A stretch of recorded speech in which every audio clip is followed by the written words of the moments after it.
Dear students, in the previous class, we have started income from business and profession. In the previous class, we have seen the format of solving the problems on income from business and profession, and also we have seen some of the theoretical aspects of income from business and profession. Today, straight away, we are going to start a discussion on the problems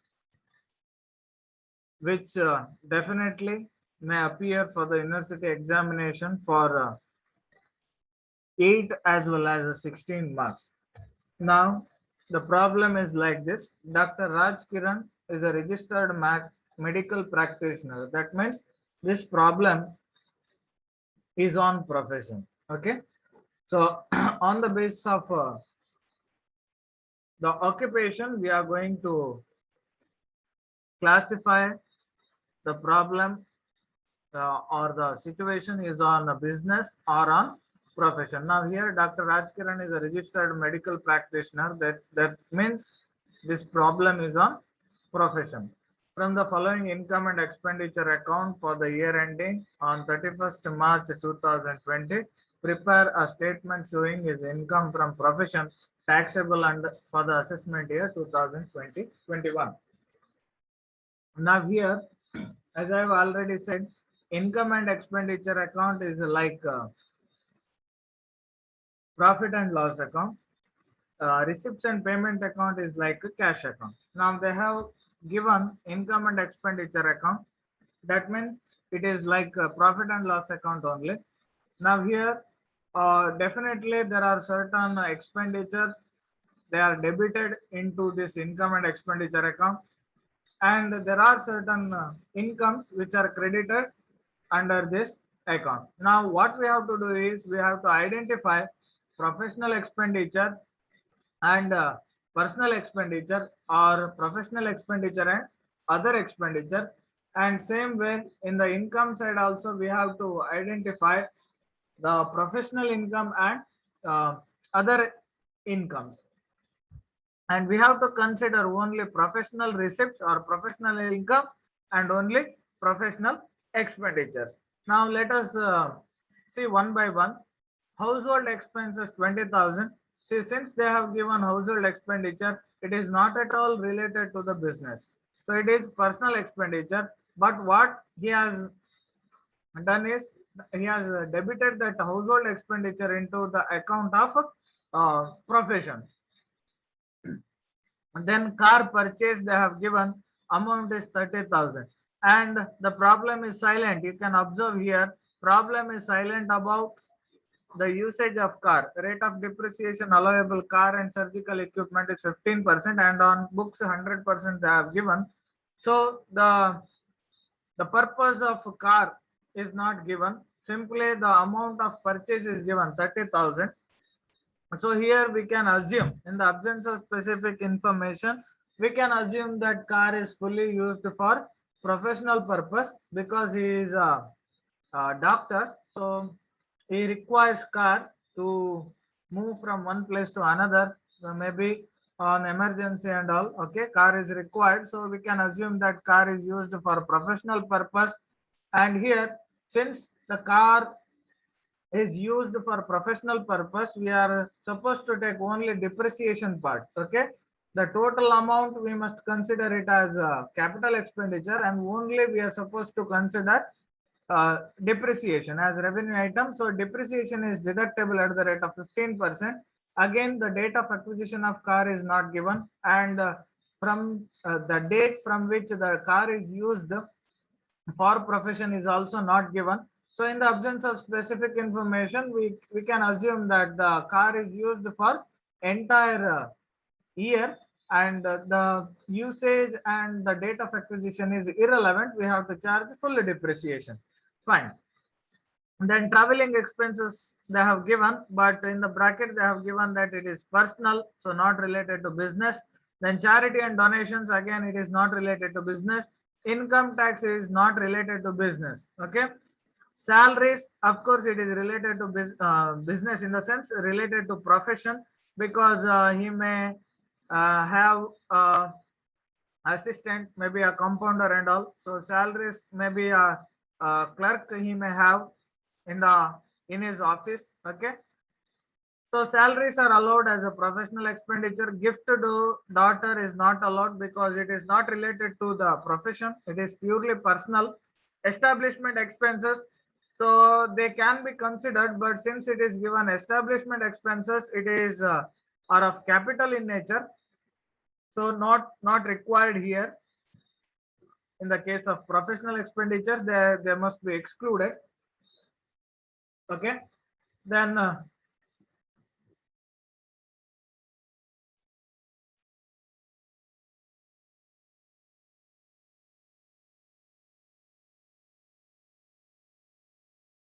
surgical equipment is given 4,000. This surgical equipment must be considered as capital expenditure. Only depreciation we must consider. Books are given 1,200. In the additional information, they have given that the rate of depreciation for books is 100%. Kindly make some corrections here. Okay, so depreciation on car and surgical equipment same at the rate of 15%, but on book at the rate of 40%, not at 100%. Okay, rate has been changed now, so you should make correction 40%. Then life insurance premium, it is on life. Fines and penalties, so not related to business. Interest on capital, not to be considered. Now here there is one point with regarding to establishment expenses. Since the establishment expenses is minute, that is 1,000 rupees, we can consider it as a revenue item. Okay, so it depends upon the amount. If it is a huge amount, then we can consider it as a capital and must be excluded.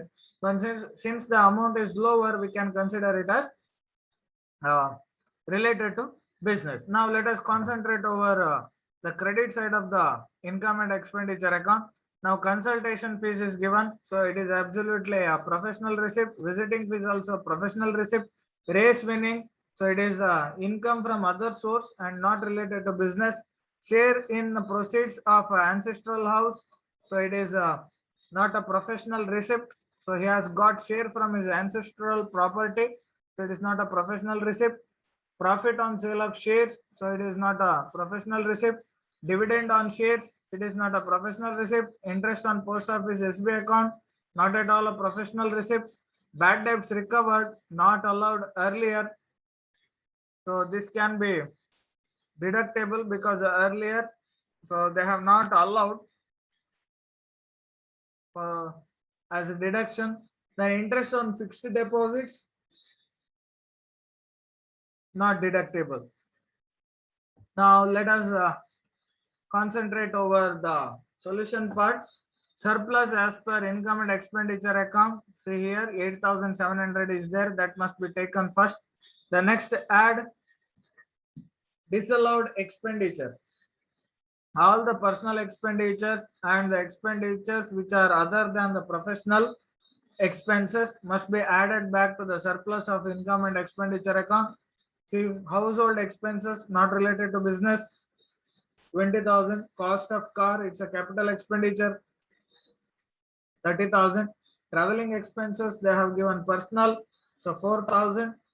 Charity and donations, 1,000, so must be added back. Income tax not related to profession must be added back.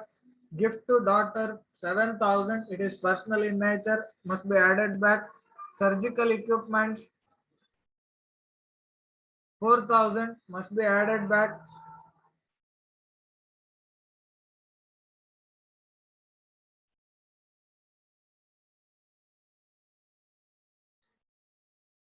Surgical equipments here, so this is the capital expenditure, but the capital expenses are not to be uh, debited in income and expenditure account, so they are not allowed.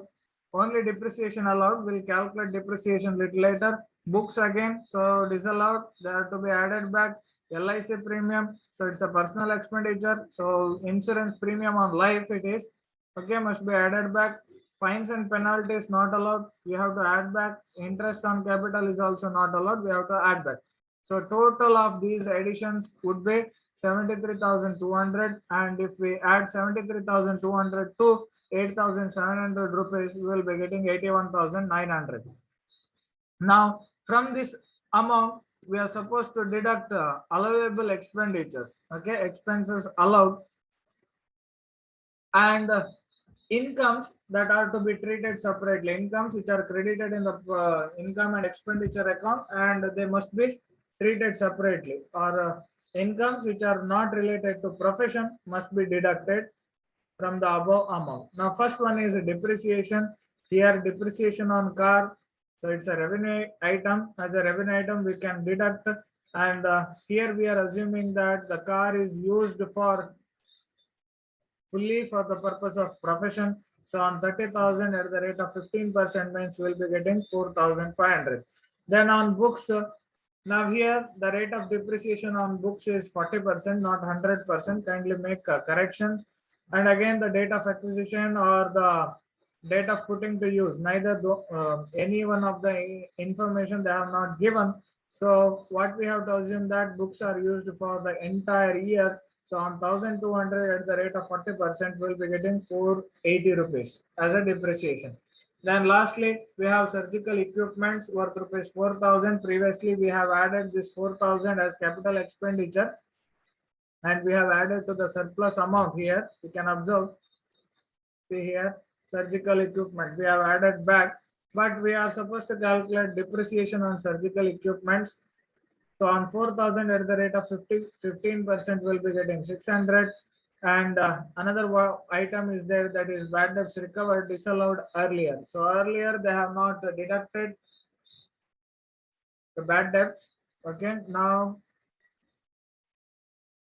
those bad debts are recovered. So since earlier they have not covered as a allowable expenditure, deduction was earlier not made and it was included in the profit and loss account, or included in the income and expenditure account, or included in the taxable income. So now they are recovered here for the current year. So what we have to do, we are supposed to deduct this bad debt, because this bad debt recovered is related to the previous year and not to the current assessment year. So because of that reason, we have to deduct it. So our total amount of deduction will stand at 8,180 rupees. If we deduct 8,180 from the previous amount of 81,900, we'll be getting 73,420. Now from 73,420, we have to deduct incomes to be treated separately.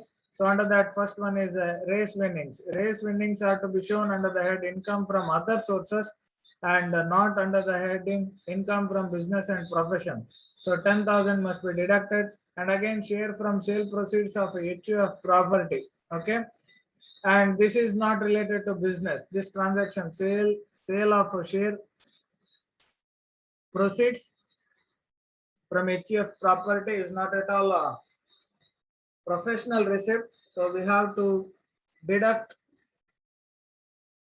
it, but it is actually recorded in the income and expenditure account. So we have to deduct it in order to arrive at the professional income. Then sale of shares, of course. So this we have to show either under the heading capital gains actually. Okay, so there we have to determine whether it is a long-term capital gain or whether it is a short-term capital gain. Suppose if the shares are purchased and held for the minimum of 12 months and then sold within 12 months, if it is sold, in that situation, whatever gain we are going to get, that will be called as a short-term capital gain. And if the shares are sold after the acquisition and after 12 months, that means more than 12 months period, in that situation, whatever gain arise from the sale of such shares are called as a long-term capital gain. Okay, and here of course this particular item, sale of share, must be put under the heading income from capital gains and not under income from profession. So because of that reason, we have to deduct. And again, interest on post office SBI account must be put under the income from other sources and not under income from profession. So because of that reason, we are supposed to deduct it. Then dividend on shares again. So this must be mentioned under the heading income from other sources and not under the heading income from business and profession. So it is deductible. Then interest on fixed deposits. Interest on fixed deposits again must be mentioned under the heading income from other sources and not under the heading income from profession. So because of that reason, we have to deduct it. Now, if we deduct all these items, we will be getting, if we add all these items, we will be getting 56,300. And if we deduct 56,300 from 73,420, we will be getting 17,420 as a taxable professional income. So for today's session, I think this is sufficient. We'll see you in the next session with the another problem. Thank you.